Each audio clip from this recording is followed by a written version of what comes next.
لبيك اللهم لبيك لبيك لا پر بدن ویښتانو باندې په احرام کې د استعمال شوي شیانو لپاره قانون.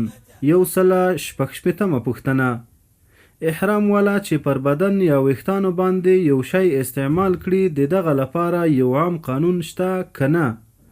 ځواب: دغه شیان 3 قسمه دي. اول هغه شیان دي چې خاص د خوشبویي لپاره وي، لکه مشک، کافور او عنبر. د دغه قسم په استعمال سره هر وخت کفاره یعنی دم یا صدقه لازمیږي. که د خوشبویي لپاره استعمال شي او که د دوا لپاره استعمال شي فرق نه لري. دوهم هغه شیان دي چې خوشبویي نه لري او د خوشبویي لپاره هم نه استعمالیږي، لکه وازګه. د دغه قسم په استعمال او خوراک سره شی یعنی دم صدقه نه لازمیږي.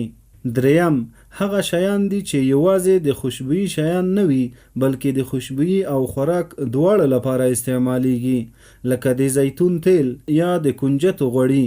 دغه قسم که د خوشبویي لپاره استعمال شي کفاره یعنی دم صدقه په لازمیږي، او که د خوشبویي لپاره نه بلکې د خوراک لپاره استعمال شي نو شی یعنی دم صدقه نه په لازمیږي. لبیک اللهم لبیک.